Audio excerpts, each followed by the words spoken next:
시청자 여러분 안녕하십니까. 용감한 토크쇼 직설 시작합니다.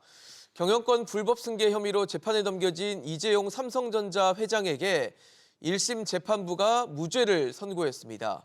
함께 재판에 넘겨진 임직원들 모두 무죄를 받았는데요. 하지만 아직 이 회장 측과 검찰의 대결이 완전히 끝난 건 아닙니다. 검찰이 항소할 경우 앞으로 2심 또 대법원까지 갈 길이 먼 상황인데요. 이번 1심 무죄가 어떤 의미를 갖고 있는지 지금부터 짚어보도록 하겠습니다. 오늘 함께해 주실 두 분 소개합니다. 인천대 경영학부 홍기용 교수, 김종보 변호사 나오셨습니다. 네, 안녕하십니까? 안녕하세요. 네, 워낙 오래된 일입니다. 삼성 불법 승계 의혹 지난 2015년 제일모직과 삼성물산의 합병에서부터 시작이 됐다고 볼 수 있는데요.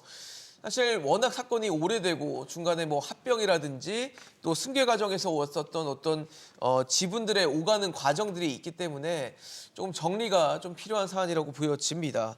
사실 2015년 5월에 삼성물산과 제일모직이 합병 결의 사실을 공지하면서 본격적인 일이 생겨났다라고 볼 수 있는데 지금 막 합류하신 참 좋은 경제연구소 이인철 소장님과 함께 우선 사건의 좀 경위 또 이 경로부터 하나하나 좀 짚어보도록 하겠습니다. 이인철 소장님 어서 오십시오. 네. 사실 굉장히 오래된 얘기입니다. 2015년이 뭐 본격화됐다고 봤을 때 그때 이제 제일모직과 삼성물산 간의 합병 결의가 시작이 되면서 어떻게 보면 그게 지금 한 9년여 흐른 지금 이 시점에 1심 선고가 나왔다고 볼 수 있는 건데 좀 사건을 정리해 주시면 좋을 것 같습니다. 일단 삼성그룹을 지배하기 위해선 삼성전자가 반드시 필요합니다. 그렇습니다. 삼성전자의 지분을 당시에 이재용 부회장이었죠. 당시는 그렇죠. 지분이 1%도 안 됐습니다. 0.7%의 삼성전자의 지분을 갖고 있어서 저걸 어떻게 하면 지분을 높일 것인가에 그렇죠. 대한 고민이 시작이 됐습니다. 근데 삼성전자의 대주주는 삼성물산, 삼성생명 등이죠. 특히 삼성물산에 대한 지분이 거의 없었던 이재용 부회장의 경우에는 네. 자신이 최대 주주로 있는 제일모직과 합병을 시도합니다. 당시에 매출이 5배 이상 높은 삼성물산과 제일모직을 합병하면서 합병 비율이 문제가 된 겁니다. 그렇죠. 그래서 새우가 고래를 삼켰다라는 평가가 나왔었거든요. 맞습니다. 이게 한 가지가 있고요. 또 하나 두 번째 의혹은 2020년 9월에요. 검찰이 이 때문에 또 삼성바이오로직스입니다. 제일모직의 자회사였던 삼성바이오로직스의 회계를 조작해서 제일모직의 가치를 부풀렸다라는 혐의로 이제 이 회장을 재판에 넘긴 겁니다. 근데 이런 두 가지 를 포함한 총 19개 항목에 대해서 물론 3년여에 걸친 이제 이 재판 결과 지금 1심 판결이 나온 건데요. 아직 뭐 2심 그리고 3심 최종 대법원의 판단이 남아 있긴 합니다만 어쨌든 일단 검찰의 기소가 백전백패. 네. 19개 이 혐의에 대해서 모두 증거가 충분치 않다라고 하면서 무죄 판결이 나왔기 때문에 네네. 아마 이제 이 항소를 할 가능성, 검찰은 항소를 할 가능성이 상당히 높아 보입니다. 지금 말씀을 주신 것처럼 삼성바이오로직스를 이용해서 제일모직의 가치를 띄우고 또 그 제일모직을 삼성물산과 합병을 하면서 이재용 회장이죠. 현재 회장, 당신은 부회장의 어떤 합병에서의 그다음에 그 경영권 승계에서의 우위를 좀 점하게 했던 거 아니냐. 그리고 지배력을 공고하게 했던 거 아니냐라는 게 검찰의 생각이었고 의혹이었습니다. 그래서 검찰은 사실 징역 5년에 벌금 5억 원을 구형을 했는데 막상 재판의 뚜껑을 열어보니 무죄가 선고가 된 겁니다. 홍기용 교수님 네. 어떻습니까? 사실 법원은 정말 지금 말씀 주신 것처럼 19개 항목에 대해서 다 무죄를 줬거든요. 네. 어떻게 보셨어요? 이게 우선 이 기업의 경영은 그거를 우리가 뭐 지배 목적이든 사업 목적이든 그거는 자기들이 판단할 문제지 자기가 승계를 목적으로 하든 네네. 아무런 문제가 없다고 본 겁니다. 기본적으로 그 승계를 해서 기업 지배 구조를 위해서 자기가 어떤 주식을 사고 파는 거 문제는 그게 합법적으로 절차상의 문제가 있느냐 이게 문제인데 지금은 일단 목적성에부터 승계 목적이라는 걸 너무 악의적으로 보는 그런 것은 뭔가 잘못됐다고 보는 것인데 그것 자체를 문제를 걸었습니다. 그래서 저는 그것이 오히려 기업의 경영에 이러한 이 제약을 주는 이러한 것들은 좀 신중해야 되겠다 하는 이런 걸 시사성을 준 것이고 그 과정에서 뭐 지분 비율 이런 것들은 삼성 바이오로직스의 회계적인 문제입니다. 네네. 회계적인 문제도 정부는 맨 처음에는 2012년 처음에 에피스, 삼성 에피스를 설립할 때 바이오젠과 삼성 바이오로직스가 그때 투자해서 했을 때 회계가 연결회계니 지분법 회계니 이런 회계적인 전문성에서 정부 자체도 처음에는 지분법으로 해도 어떠냐 연결회계 하느냐 할 때 연결회계에 대해 아무 문제가 없었다고 했다가도 다음에 또 지분법으로 하는 게 맞다고 서로 번복하는 그런 과정에 이런 문제는 우리가 여러 가지 검토해 본 결과 지금 합리적인 의심에 갈 만큼 잘못했다고 보는 증거가 없다. 네네. 그런 것을 봐서 지금 기본적으로는 삼성이 비록 승계 목적으로 이렇게 했더라도 이사회를 거쳐서 전부 다 했고 하면 문제 없다. 이렇게 본 것이 이번에 재판부의 판단으로 보고 있습니다. 김종보 변호사님, 사실 재판부는 그렇거든요. 지금 검찰이 여러 가지 혐의를 제시를 했지만 범죄 증명은 하나도 없었다. 그런 것이 재판부의 설명인데 어떻게 보셨습니까? 그러니까 재판부 설명은 이겁니다. 검사는 이 사건 합병, 모직과 물산의 합병이 주주들의 손해까지 감수한 불법적인 약탈적인 합병이었다라고 주장하나 검찰은 검사는 그렇게 주장하나 이 사건 합병이 승계 작업이라는 유일한 목적만으로 이루어진 것이라고 볼 수는 없다는 것이 재판부 판단입니다. 딱 여기까지예요.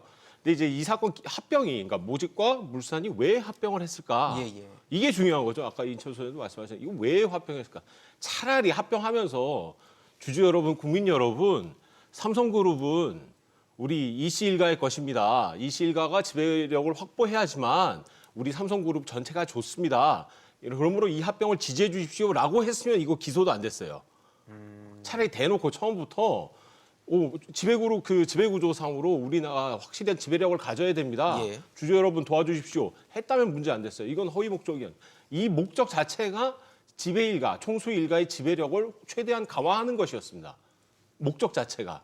그런데 그럼 목적을 제대로 얘기했냐 안 했냐 이것이 바로 지금 자본시장법상 시세조정행위, 그러니까 한마디로 시세조정행위라고 해서 자꾸 문제가 되는데 허위사실 유포예요. 예를 들어서 주식시장에다가 이 회사 물건 완전 엄청난 신약을 개발했습니다. 만병통치약입니다. 이렇게 허위 정보를 유포하면 안 되잖아요. 아니 근데 이런 걸 막 허위하면 안 되죠. 하면 안 되잖아요. 이런 허위 정보를 유포하지 말라는 것이 자본시장법상의 범죄 구성 요건인데 합병 목적이 우리 이씨 일가, 총수 일가의 지배력 확보가 아니라 오로지 삼성물산과 제일모직의 시너지 효과, 양사가 합병하면 이렇게 좋아집니다. 이렇게만 했다는 것이 문제다라는 것.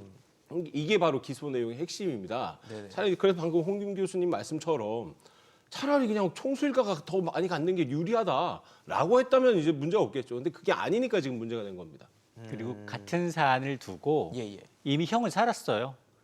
이제 이재용 회장의 경우에는 국정농단 사태로 인해서 2년 6개월 형을 받았습니다. 왜냐하면 권력의 최측근에 부당한 뇌물을 줬다는 그 혐의를 인정받고 유죄 확정 판결 났고 같은 사안이잖아요. 같은 사안을 놓고 다른 판결이 나온 거예요. 물론 이제 법원의 판단은 뭐 앞서 얘기했습니다만 그게 반드시 M&A가 이제 이 지배력 강화나 승계 목적은 아니다. 유일한 목적은 아니었다. 사업성. M&A를 통해서 기업의 부가가치가 더 커지고 시너지를 날 수 있다면 사업적인 목적도 인정된다라고 했지만 근데 배밭에 가면 이제 가끔 고쳐내는 것도 조심해야 돼요. 당시 2015년 당시 저는 기자 시절이었어요. 기자 시절이었는데 어떤 루머가 나돌았느냐. 삼성물산은 이제 종합상사도 있지만 건설 분야가 굉장히 큽니다. 레미안이라는 절대적 브랜드가 1위 업체였는데 당시 수주도 하지 않습니다. 그리고는 삼성물산의 기업 가치를 떨어뜨립니다. 그리고 루머를 퍼뜨려요. 어떤 루머가 나타나느냐. 삼성물산이 건설 부분을 포기한다더라. 사업성이 낮고 그래서 야 정말로? 라고 했는데 나중에 이제 이 뚜껑을 열어보니 이런 이제 이 시나리오가 있다 보니 야 분명히 그러면 이게 뭔가 있는 게 아니냐? 왜냐하면 거슬러 올라가게 되면 이재용 부회장의 사실은 그 상속의 이제 시발점은 에버랜드 전환 사태 때부터 시작이 되는 거거든요. 거슬러 올라가게 되면. 그래서 아마 뭐 물론 이제 이 대법원의 판결 1심에서는 이제 모두 무죄가 나왔지만 그렇다 하더라도 깔끔하게 해소된 건 아니다. 그리고 아마 검찰이 계속해서 이 부분을 계속 들여다볼 것으로 저는 봅니다. 근데 사실 삼성물산이라는 곳과 또 제일모직이라는 곳이 합병을 할 때 그 주식 합병 비율이 문제가 됐었어요. 1대 0.35. 그러니까 제일모직 주식 한 주와 삼성물산 주식 한 3주 정도를 이제 교환하는 합병이 이루어지면서 그 당시에 이 합병 비율이 맞냐? 제일모직보다 삼성물산의 매출이나 사업 규모가 훨씬 큰데 네. 이게 거꾸로 된 거 아니냐라고 네. 하면서 이렇게 합병이 됨으로써 삼성물산 주주들에게 피해를 줬다라는 것들이 나오면서 지금 또 문제가 됐던 거거든요. 이게 기업의 가치를 산정하는 것은 네네. 뭐 과거 실적도 중요하지만 미래에 어떻게 될 거냐가 상당히 기업 가치에 영향을 미치는 거죠. 그때 안진회계법인이 본 것은 뭐냐면 이게 지금 삼성물산과 제일모직이 합병한 게 2015년 9월입니다. 맞습니다. 근데 제일모직은 비록 매출액 규모나 자산 규모가 상당히 낮아요. 삼성물산. 그러나 거기가 투자하고 있는 바이오 산업, 그때만 해도 뜨는 산업이었고 바이오 때 2015년 2월 달에 삼성바이오로직스가 상당히 결손 보고 힘들었는데 그때 뭐를 발표하느냐? 이게 자기들의 임상 실험을 한 경우에 이상이 되는 그야말로 이제 거의 상품화 될 수 있는 걸 발표를 합니다. 네네. 그래서 기업 가치가 확 뛰어버려요. 그리고 주가도 확 올라가고 그래서 이 기업 가치로 보면은 기업 가치로 이제 판단한 거죠. 안진회계법인이 그러한 일대 0.35 이 비율이 된다고 이제 판단을 한 것이고 그래서 그걸 이사회에서 다 통과를 한 것이에요. 그래서 그런 기업 가치를 인정받고 그에 따라서 이 합본 비율을 정했기 때문에 그런 모든 절차는 합법이라고 하는 것이고 아까도 얘기했습니다만 그것이 뭐 승계 목적이든 어떤지 재판부의 이 보도 자료에 의하면 비록 기업 지배 목적이라 하더라도 이걸 부당하다고 볼 수 없다고 할 정도로 이렇게 자기들이 여러 가지 비율이나 합병한 것을 제3자가 뭐라고 얘기하기 어렵다는 거예요. 비록 뭐 공시하든 안 하든 그 기업 지배 목적이라 하더라도 문제가 없는데 이러한 것들을 봤을 때에 그때 지분 그 비율은 그런 기업 가치를 한 거예요. 그러니까 뭐가 크게 이제 문제가 됐느냐? 그러면 과연 삼성바이오로직스의 기업 가치를 제대로 평가했느냐? 그렇죠. 거기가 이제 그렇죠. 귀착이 된 거예요. 네네. 결국 거기가 되는데 그때 그러면 뭐 가지고 문제였느냐? 회계를 그 제대로 보고했느냐? 네네. 아니면 그때 당시에 회계 방법을 니들이 뭐 연결 회계했다가 진보 회계로 바꾸고 이런 과정에서 회계적인 문제. 그때 부채 이걸 공시를 제대로 안 했느냐 하는 것인데 회계적으로 보면 부채가 늘면 당연히 자산도 늘게 다 돼 있습니다. 근데 이러한 것들이 왜곡돼서 보니까 이 여러 가지로 봐서 회계적인 문제도 없다. 이렇게 지금 재판부는 판단을 하고 있는 것입니다. 그래서 합리적인 합병 비율이 됐다. 합법적인 절차를 거쳤고 삼성바이오로스 회계 문제도 없기 때문에 합병 비율은 합당하다. 이렇게 본 것입니다. 저도 전혀 다르게 생각합니다. 예.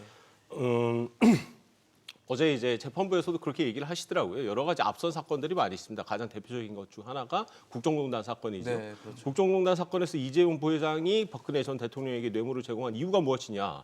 바로 국민연금공단을 이용해서 모직과 물산의 합병을 제발 좀 찬성을 해달라. 이것을 관철시키기 위해서 최순실 일가한테 이렇게 뇌물을 제공했고 그것이 결국 박 전 대통령의 뇌물 제공이 맞고 이는 결국 박 전 대통령이 안종범 전 정무수석을 통해서 문형표 당시 보건복구 장관과 홍완선 기금운용본부장을 통해 그 국민연금 내부의 절차를 위반한 채 투자위원회에서 결정하도록 원래 딴 데서 결정해야 되는데요. 이렇게 해서 했다는 것이 이미 확정된 사실관계입니다. 또 하나 일성신약 사건이라고 있습니다. 주식 매수 청구권 할 때 주식 매수 가격 결정 청구 사건인데요. 당시 모직 1대 물산 0.35라는 비율이 잘못됐다. 이 비율을 근거로 산정된 주식 매수 가격은 잘못됐다는 것이 대법원 판단입니다. 이때 1대 0.44까지 올라갔어요. 이런 판단에 대해서 이번 재판부는 아예 눈을 감아버렸다는 겁니다. 만약 교수님께서는 어떻게 생각하시나요? 그럼 이런 법원에 1대 0.44까지 나왔다는 다시 1대 0.35가 내부적으로 적합한 절차에 거친 것이 아니다. 당시 주가가 잘못 산정된 거다라는 것이 법원의 판단이에요. 이 박근혜 대통령 뇌물 사건은 네네. 그 당시에는 물론 승계 목적이었던 그게 중요한 게 아니라 그게 중요한 거죠. 뇌물을 기업은 주식을 사고 팔고 하는 것은 어느 기업이든지 지배 구조를 변경하기 위해서 사고 파는 걸 꼭 공시할 의무도 없고 자기 사고 팔고 하는 것이 불법이 아니라는 거예요. 지금 이 보도 자료에 보면 재판부가 이렇게 얘기했다는 거예요. 검사가 제출한 증거만으로는 이 사건 합병의 유일한 목적은 이 회장의 경영권 강화 및 승계를 단정할 수 없고 그게 뭐라냐면 비록 지배력 강한 목적이 수반된다 하더라도 부당할 수 하다고 볼 수 없다. 자기가 기업 지배 목적으로 이러한 것들을 합병하더라도 그것만으로 불법은 아니라는 겁니다. 다만 뇌물을 주고 보고하고 이런 상태는 그거는 뇌물죄에 걸리는 거고 지금 이번 사건은 그것이 그래서 합법적으로 이사를 통해서 지배 구조를 변경하는 것 이것도 문제가 없고 다만 불법적으로 기업 가치를 왜곡해서 삼성바이오로시스 가격을 다르게 산정했다는가 들여다봤더니 회계 기준에도 위배됐다고 한쪽이 의심할 수 있는 증거도 없고 또 여러 가지로 봤을 때 이게 유죄를 볼 수 없다는 겁니다. 따라서 기업 지배 구조 목적 자체가 있다고 해서 그것이 불법은 아니다라고 하는 것이 이번 아주 그 명확하게 재판부가 판단한 것 같고 저는 그거 동의합니다. 그리고 삼성바이오로직스의 회계적인 문제 이 문제는 전혀 우리 국제회계 기준에 위배되지 않는다. 어디 증거가 없다는 겁니다. 따라서 없는 사람은 어떻게 이게 형사 사건인데 처벌할 수가 없는 거죠. 그래서 증거가 부족하고 이렇게 판단한 것으로 보입니다. 저는 이제 재판부도 사실은 약간 이제 판단을 좀 미스한 부분이 있다고 저는 보는 게 일단은 뇌물준 사건 같은 사안에 대해서 이제 최고 국정농단 사태에 대해서 유죄인 건 맞다. 네네. 그러나 그 당시에 합병에 이제 유무죄는 판단하지 않았다는 논리예요. 그럼에도 불구하고 이번에 뭐라고 얘기하느냐? 합병 과정에서 불법을 이제 동원하진 않았고 그리고 삼성물산 주주한테 손해를 끼쳤다고 볼 만한 판단할 만한 증거가 없다라고 얘기했는데 실제로 국민연금은 이 삼성물산을 보유하고 최대 주주였던 국민연금은 이 합병으로 인해서 피해를 봤다라고 이제 손해배상 준비를 하려고 하는 차이였고 실제로 이 삼성물산 소액 주주들은 지금 3건의 이제 소송이 계류 중에 있습니다. 아직 판결이 안 나 있을 뿐 실질적으로 합병했을 때 내 주식의 가치가 이제 합병한 이 인수자 입장에서는 당연히 이제 그렇게 소송을 제기할 수 있는 부분이기 때문에 이 부분에 대해서 대법원이 삼성물산 주주한테 손해를 끼치지 않았다라고 이제 판결한 것에 대해서는 가이드라인이 되거든요. 앞으로 이제 손해배상하지 말라라는 가이드라인이 되고 여기에다 또 당시에 이제 미국 헤지펀드인 엘리엇이 똑같은 이유를 들어서 삼성물산 지분을 갖고 있는데 갑자기 제일모직이 나타나서 지분 가치를 더 희석시켜 놨기 때문에 이걸 국제투자 분쟁으로 가져갔고 우리나라에 대해서 1차적으로 1,300억 원에 달하는 정부가 개입을 해서 삼성물산의 가치를 낮춰놨기 때문에 피해 보상하라라고 해서 승소했거든요. 그걸 우리는 이제 취소 소송을 하고 있는 단계이기 때문에 이게 국내 판결이 과연 국제 투자 분쟁까지도 영향을 미칠 거냐? 전 그건 아니라고 보거든요. 또 다른 이제 영역이라고 봅니다. 그러니까 무죄는 무죄인 거고 지금 말씀하신 그 엘리엇 건은 또 다른 별개 문제다라는 말씀을 주시는 건데 아니요, 좀 제가 한 말씀 좀 드리고 싶습니다. 네네. 죄송합니다. 그러니까 지금 이 엘리엇 사태하고 방금 말씀하신 굉장히 좀 이 판단으로 이상해졌어요. 다시 말해서 해외 주주, 엘리엇은 이제 해외 주주죠. 그렇죠. 예. 삼성물산 국내 주주들도 있습니다. 네네. 엘리엇은 합병 비율 잘못됐다. 내가 투자했는데 이재용 부회장하고 박근혜 전 대통령이 짬짬이 해가지고 내가 손해 봤다. 따라 손해배상 받아갔습니다. 국내 주주는요? 완전 오히려 외국 투기 자본만 논한 꼴이에요. 국내 주주들은 소액 주주들은 합병에 반대했던 주주들은 도대체 어떻게 되는 거냐.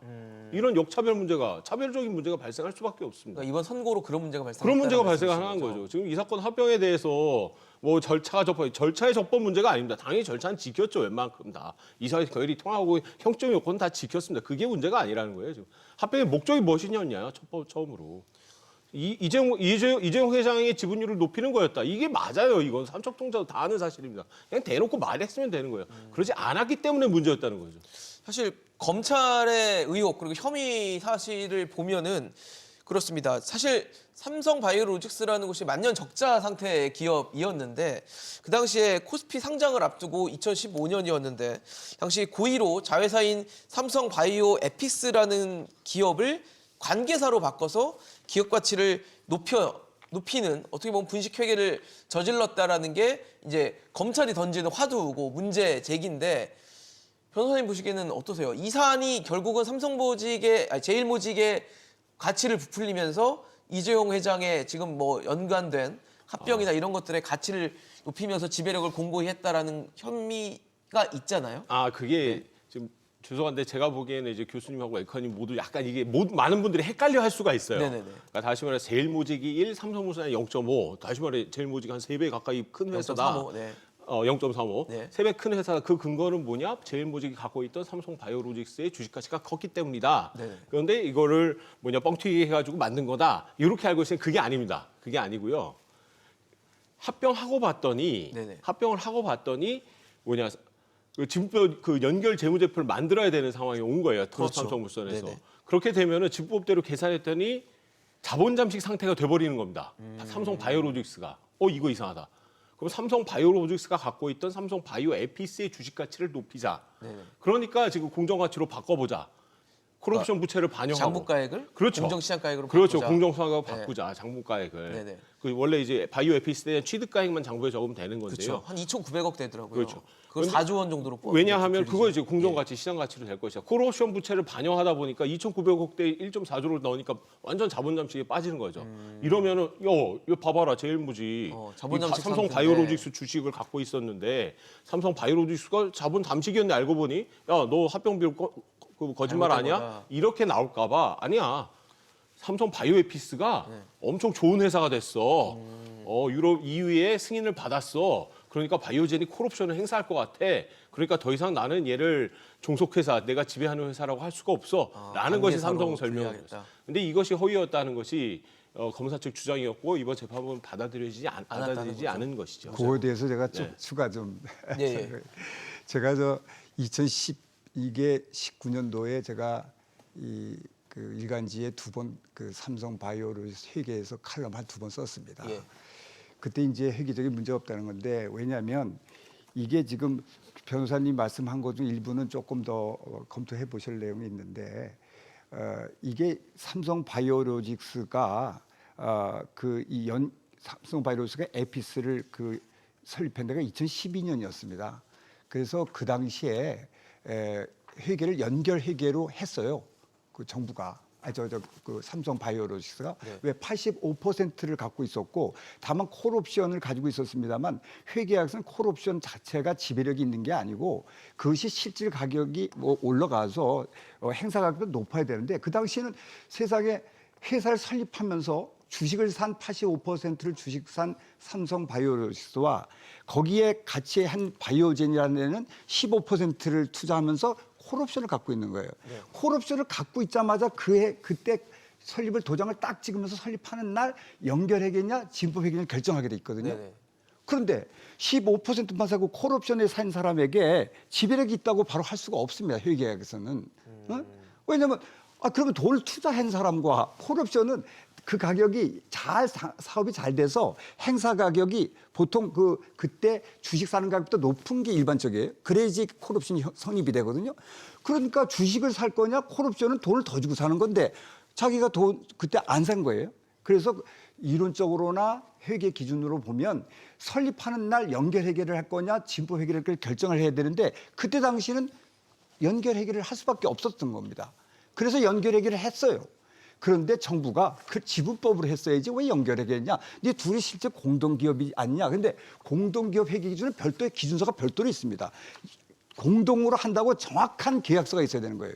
그런데 그러한 방어권 그런 게 없이 방어권만 있는 주어진 상태에서 신제품을 추가할 때 뭘 더 할 수 있는 그런 방어권과 가격이 올라가면 콜옵션을 행사할 수 있는 이런 조건 하에서 는 정부가 또 맨 처음에는 연결회계가 맞다고 했다고요. 근데 나중에 진보회계가 맞다고 하면서 결국은 아까 장부가격을 공정가치로 한 건 뭐냐면 연결회계를 진보회계로 회계를 바꾸게 되면 공정가치로 하게 돼 있는 거예요. 네네. 따라서 고의적으로 한 것이 아니라 회계 기준에 따라서 공정가치를 평가를 해서 지분법 회계를 변경하면서 공정가치를 한 것이지 자기가 고의적으로 아무 밑도 끝도 없는데 장부가격을 공정가치로 한 게 아닙니다.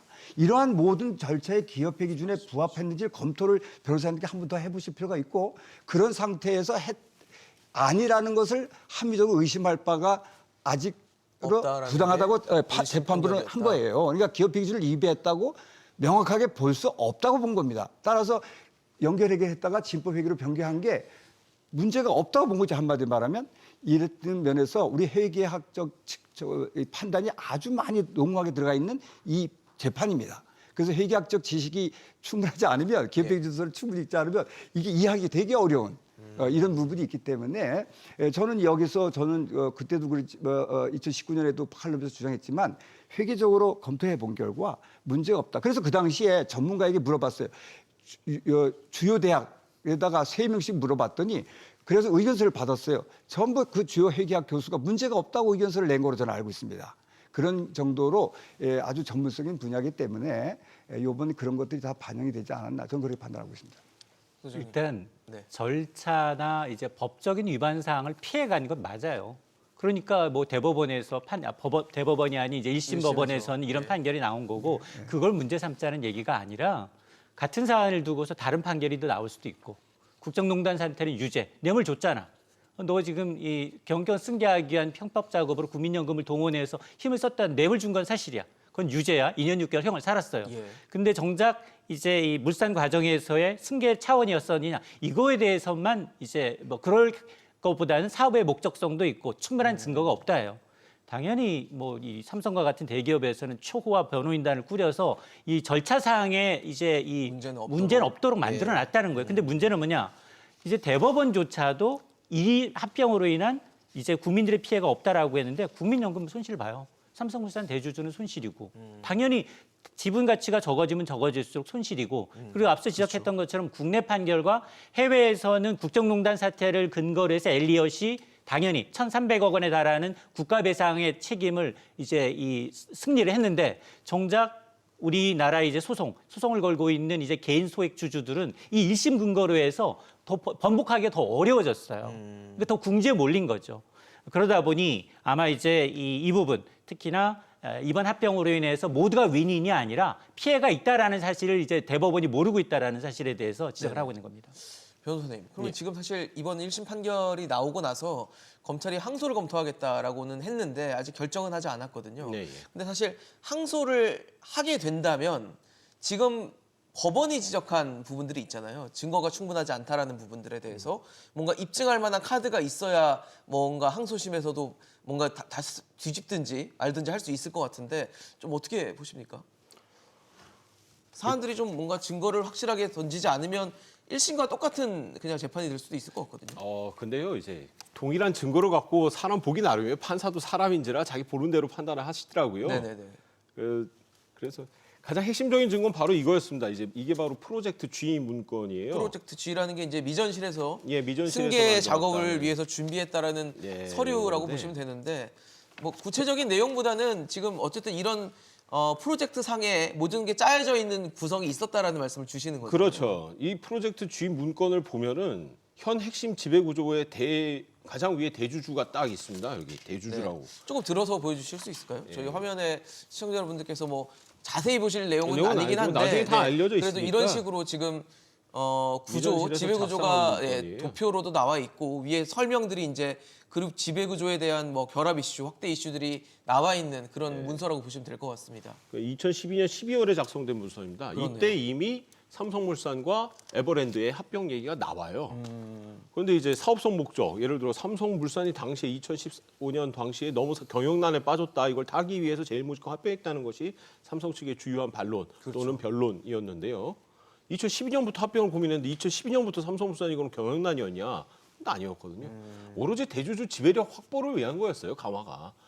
이 문건상으로도 충분히 드러난 사실이고 그때부터 어떻게 하면 총수 일가의 지배력을 무난하게 높일 수 확보할 있을 것인가라고 해서 다 뒤에 내용이 다 나옵니다.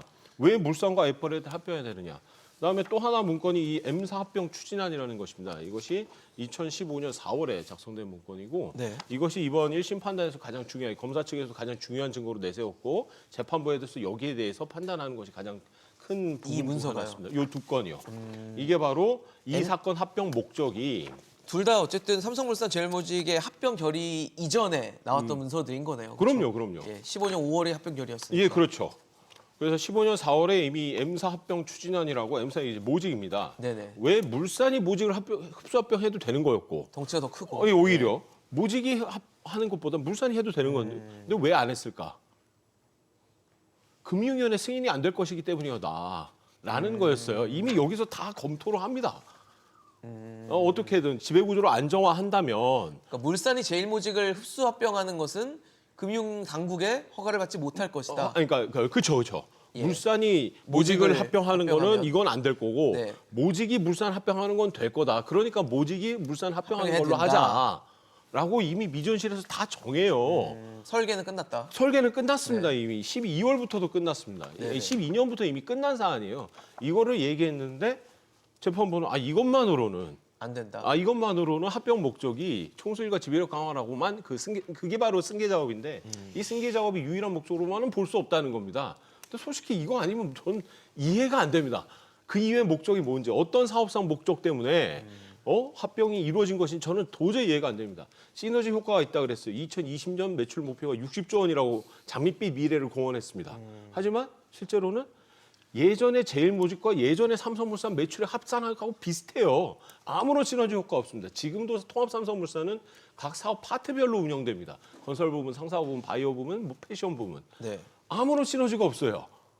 그다음에 신수종 사업 한다 그랬습니다. 했습니까? 안 했죠. 에버랜드 이번 1심 판단도 나왔는데 엄청난 장밋빛 미래를 밝힙니다. 하지만 진행된 건 아무것도 없습니다.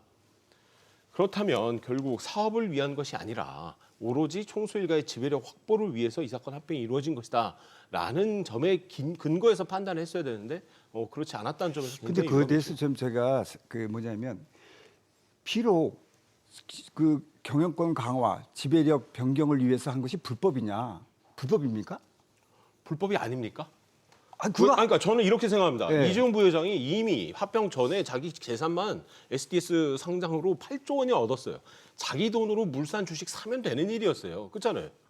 아니 제가 회사가 3개가 있어요. 내가 이 회사 거 내가 인수 합병하거나 이건 자유로운 경영 전략이고 이게 여기도 그랬더니 그래서 재판부가 뭐냐 검사는 경영권 과가가 강화 목적이었기 때문에 잘못된 거다 그렇게 했더니 이 재판부 뭐냐 비록 지배력 강화 목적이 수반되더라도 그건 부당하다고 볼 수 없다는 겁니다.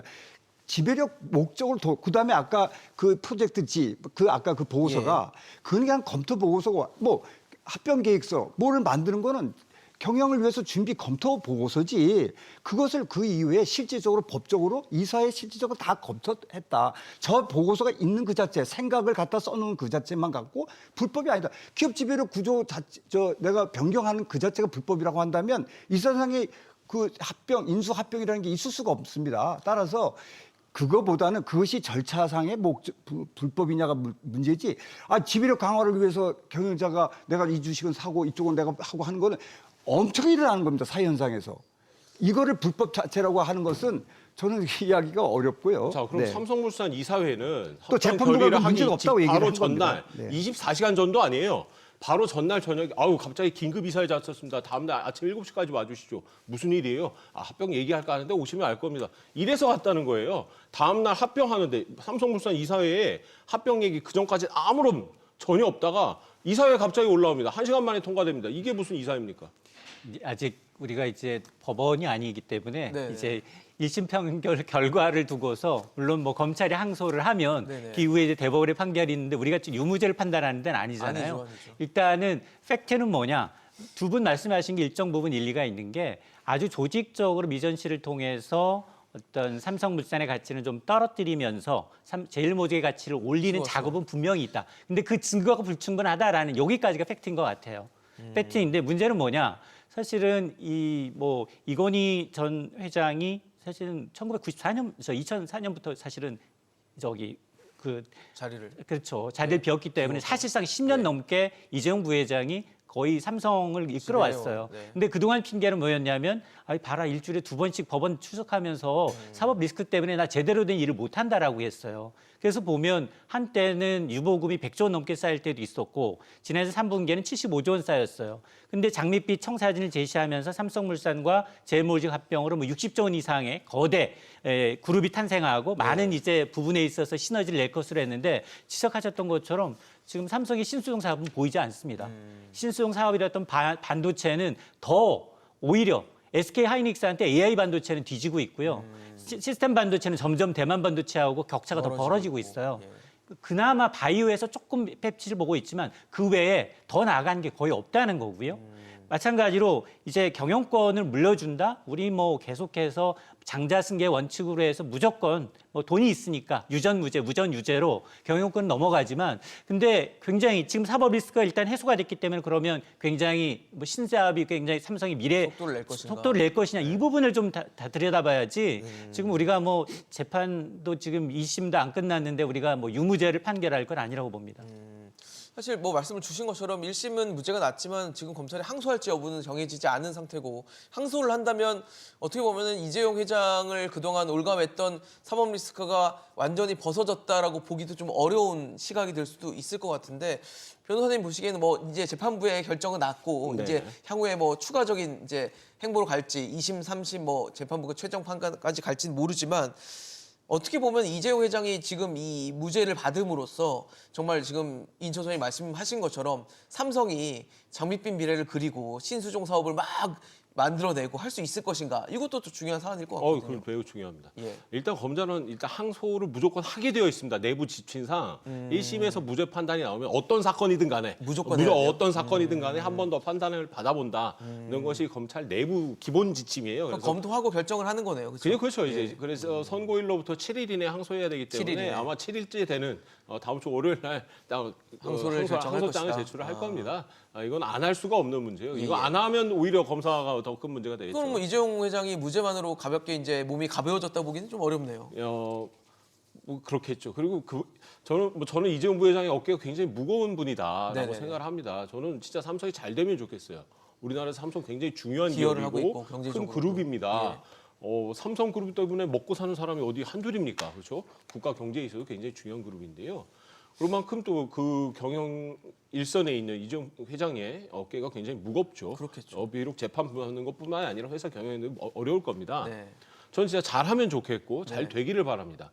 다만 중요한 것은 왜 남의 돈으로 자신의 경영권을 강화하느냐 이겁니다. 왜 자기가 지배하는 회사 돈으로 자기 지배력을 강화하느냐 이겁니다. 그냥 자기 돈으로 하라 이거죠. 차라리 자기 돈으로 해라. 어차피 상당히 뭐 재산 많으신데요.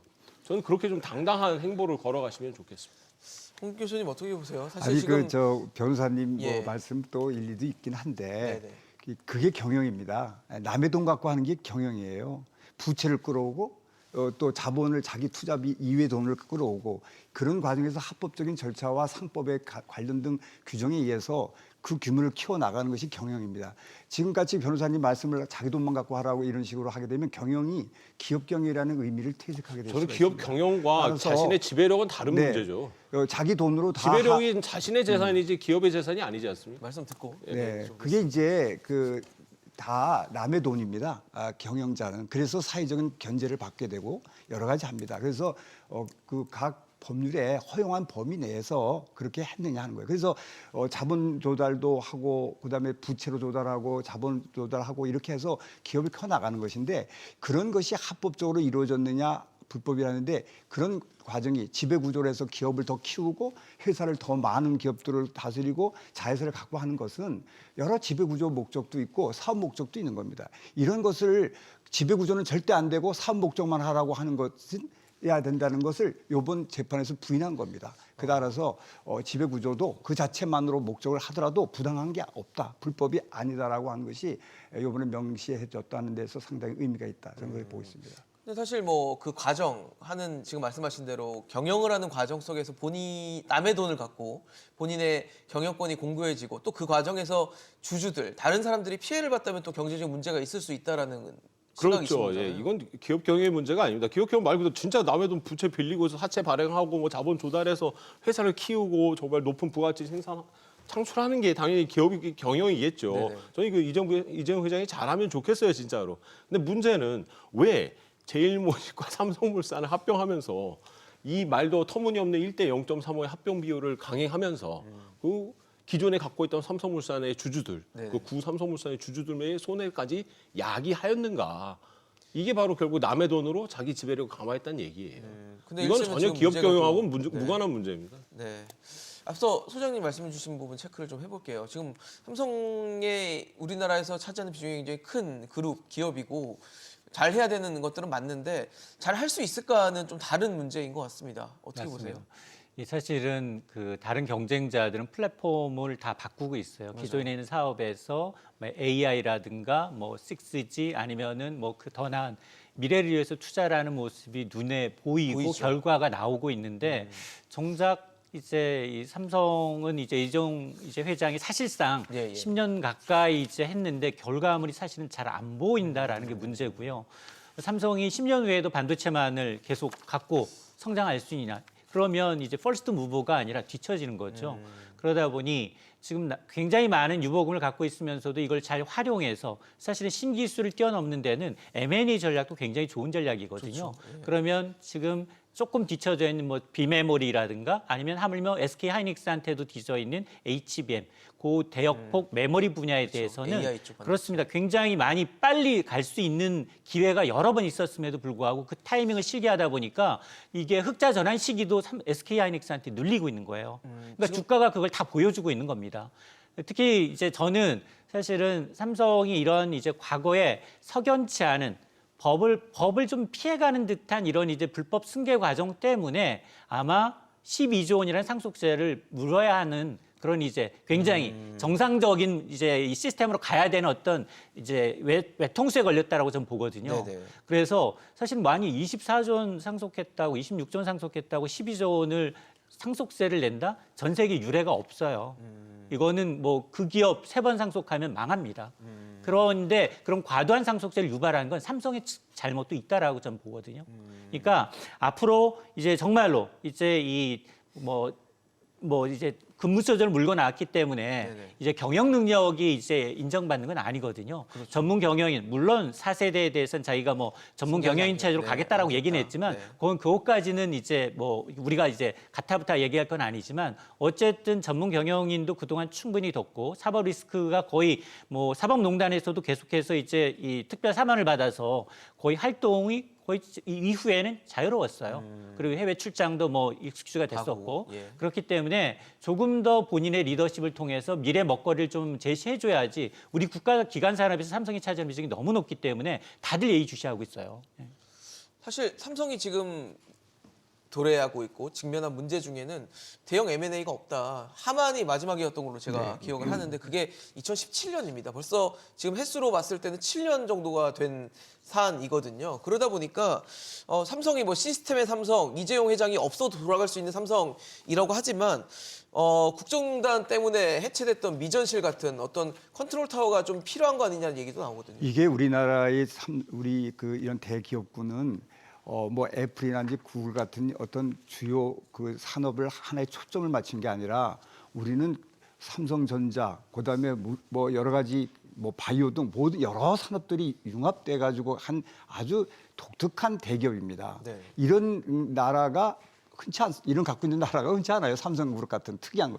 그러면 각 산업마다 있는 것이 다 합쳐서 그야말로 시너지 효과를 내야 하는 그런 기업이고 그것이 오히려 이 장점인데 이런 것들을 총합해서 종합 의견을 내고 검토를 할 수 있는 그런 조직과 또 시스템이 제대로 있었는데 이게 그대 여러 가지 과정의 사법 리스크 관계 때문에 미래전략실이 그 없어진 역할을 거죠. 했었는데. 당연히 상식적으로도 그 종합 판단할 수 있고 검토하는 그런 조직이 당연히 있어야 되고요. 필요하다. 당연히 있어야 되고 그런 것들을 따라서 모든 기업들이 한꺼번에 지배 구조에 따라서 최대의 효과를 낼 수 있는 이 시스템은 반드시 가져야 되고요. 그 필요성이 있다고 저는 보고 있습니다. 변호사님 아까 보여주셨던 문서가 미전실에서 예. 만들어진 서류고 또 그런 문제들이 미전실에 워낙 그런 문제들이 불거졌고 지금 다 밝혀진 상황이기 때문에 사실 그 절차를 반복하라고 만들어지는 건 아니거든요. 컨트롤 타워라는 게. 그렇죠. 그래도 필요하다 보십니까? 글쎄요, 그건 뭐 그 재벌 그룹 경영의 내부에서 판단일까요? 뭐 예. 판단하죠. 사실 지금 미전실 역할은 삼성전자에서 하고 있어요. 어떻게 보면 전자가 이미 전자가 하고 있습니다. 구심점이 돼 있다. 그래서 솔직히 말하면 이제 삼성그룹이 지주회사 전환을 해야 하는 입장이 이제 그 시기가 점점 빨리 돌아오고 있다고 저는 생각을 합니다. 지금 지주회사 전환을 못 하고 있어서 그런데 그 이유는 이제 뭐냐 삼성생명이 가지고 있는 삼성전자 지분 때문이에요.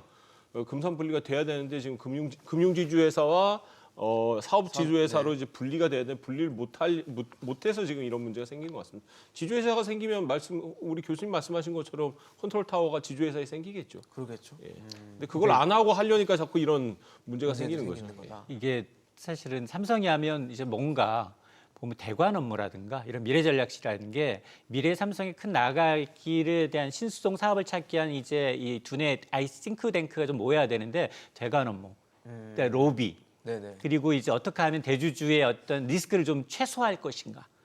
이런 타겟팅이 굉장히 좀 이게 바깥으로 이제 드러나다 보니까 네네. 굉장히 부정적 이미지가 있는 거예요. 근데 어느 그룹이나 다 컨트롤 타운이 있습니다. 왜냐하면 그렇지 않고서는 어떻게 그 이 험난한 시기에 하루에 뭐 정말로 정보가 이제 수없이 쏟아지고 그렇습니다. 네, 이런 빠르게 상황에서 변하는, 이제 네. 다른 대기업들과 이제 같은 보폭으로 걸어나가기 위해서는 반드시 필요하다고 보고요. 다만 예전처럼 지금 굉장히 뭐 이제 정치권이라든가 로비라든가 이런 게 굉장히 제약적인 상황이기 때문에 이거를 좀 건너뛰고 이 불명예를 좀 어떻게 좀 희석시키느냐가 삼성의 또 하나의 과제입니다. 아까 잠깐 상속세 얘기해 주셔서 변호사님 어떻게 보시는지 궁금한데 예. 우리나라 상속세 뭐 최고세율 따지면 60%까지 매기다 보니까 너무 과도한 거 아니냐 얘기 나오잖아요. 어떻게 그런 보세요? 얘기 나오긴 하죠. 개편 필요하다 보십니까? 저는 필요 없다고 생각합니다. 필요 우리가 없다고 상속세율은 높여야 되는 게 맞겠죠. 그러니까 상속세는 누가 내냐? 상속 받는 사람이 내요. 그렇죠. 그 증여세도 증여를 받는 사람이 받는 냅니다. 사람이 내죠. 증여 받는 사람 입장에서는 100만 원을 예를 들어 증여를 받으면 세금으로 60만 원 내도 40만 원 저한테 이득이에요. 하늘에서 떨어지는 겁니다. 원래 제가 없었던 원래 거니까. 없었던 건데 누가 받으면은 부모님 돌아가시거나 뭐 누구로부터 받으면은 이득인 거죠. 그런데 뭐 상속세 내는 게 왜 문제가 되겠습니까? 글쎄요, 그거는요. 우린 기업은 우리나라가 대의존도가 높고 네, 예. 기업은 국제 경쟁을 해야 되는 거고요. 기업은 또 기본적으로 영속성이 있어야 되는 것입니다. 따라서 글로벌의 기준과 추세를 벗어나는 세제는 우리 기업 자체의 존망과 국가적 경제에 악영향을 미치는 겁니다. OECD국 38개국 중에서 네. 평균 하여서 세금이 안 내는 데가 14개국 있고 나머지 평균은 20%고 38 다 합해도 10%뿐이 안 됩니다. 그런데 우리가 아니 돈덩어리 우리의 금덩어리 빌딩 갖고 있는 것보다 더 많이 주식을 갖고 있으면 60% 내는 나라는 전 세계 유일한 우리나라입니다. 이거는 반드시 내려야 돼서 개편돼야 된다. 국제 기준 추세에 맞는 왜 우리나라만 60%를 내야 하는 이유가 없고요. 이런 거는 다시 한번 논의할 필요가 있습니다. 저는 그 상속세 때문에 망했다는 기업 사례를 들은 적이 없습니다.